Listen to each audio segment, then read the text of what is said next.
I was going to make a light pole or a signpost, but then I didn't.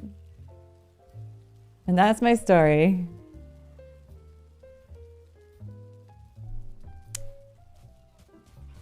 Hey. Wow. What a story.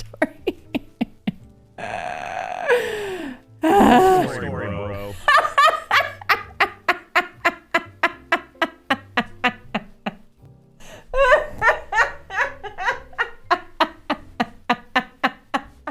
Oh, Valheim. Or Valheim. Or I guess those are the only two ways to say it. When this game first came out, I was really excited to play it.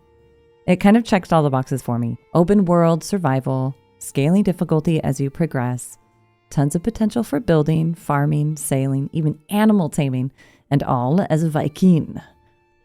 In the interest of time, I'll spare you the rest of my fangirl monologue and start instead at the reason for this post. In my eagerness to restart the game after taking over a year and a half off, I jumped in without remembering that I forgot everything I remembered I used to know about how to make life easier in Valheim. Of course, I thought, surely, I am not the only seasoned player returning and suffering. I must document these and put them on the tube. So here you go, my fellow forgetful Vikings. Molly Berry's tips for returning players. I hope you enjoy. If you're like me, you're constantly on the lookout, but never quite finding the perfect home base build spot. Settling in an old berry farm might just be the ticket. The obvious advantages are the constant access to nearby raspberries and the convenience of simply taking over the existing buildings. The location of this particular berry farm makes it ideal for Black Forest farming in early game for me.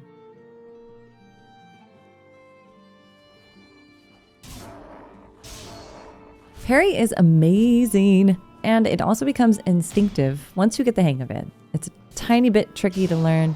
You lift your shield the moment before the mob strikes you. So after they begin their attack animation is when you need to focus on lifting your shield. Then, as long as the attacker is not immune to staggering, they will stagger back and take double damage for a brief period of time. This will make you nearly unkillable in early game, assuming you don't get overrun and run out of stamina. You'll be good. Parry. Always be parrying. 10 of 10 recommend. Speaking of parry, here's a super handy workbench trick. All you need is a small stack of wood and a tree or a large rock with a bit of flat space in front of it. I use this as a quick way to get the rested buff, repair my antler pickaxe during copper runs in the Black Forest, dry off in a rainstorm, or even sleep in the middle of the night.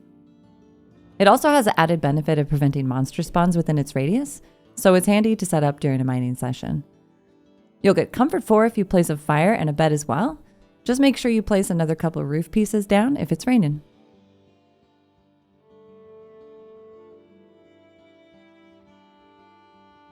You can plop a fire down for an easy comfort level 3.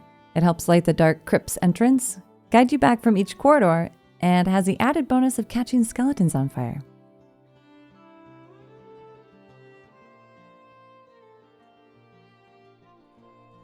This also works when you are mining. You'll notice a shelter buff pop up when you are under a mineral deposit. Try to keep this in mind as you advance into more treacherous environments. File this under stuff I learned yesterday. Hold E to transfer a ton of stuff all at once, like coal, smelting items, to refill wood for the fires, etc.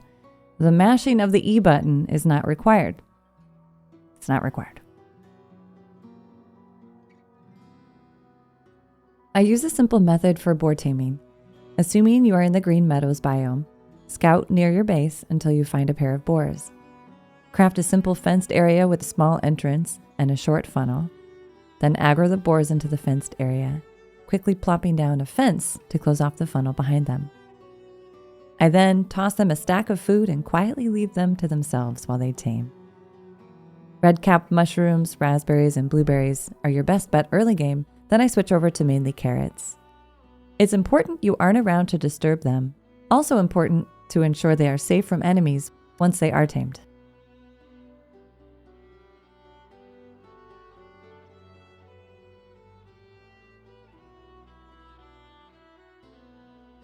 If boars are in short supply, you can still easily down a deer using a sneaky melee approach before you're able to craft a bow.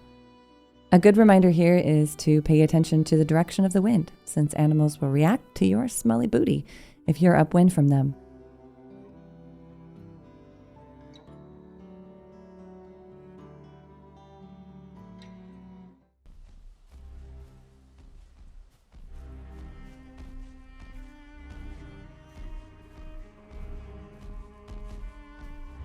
You can actually kite trolls through the forest and meadows and put them to work. They'll smash trees and rocks down around you, and they'll keep chasing you until the cows come home. Just remember to be careful not to accidentally get dead in the process and manage your health and stamina.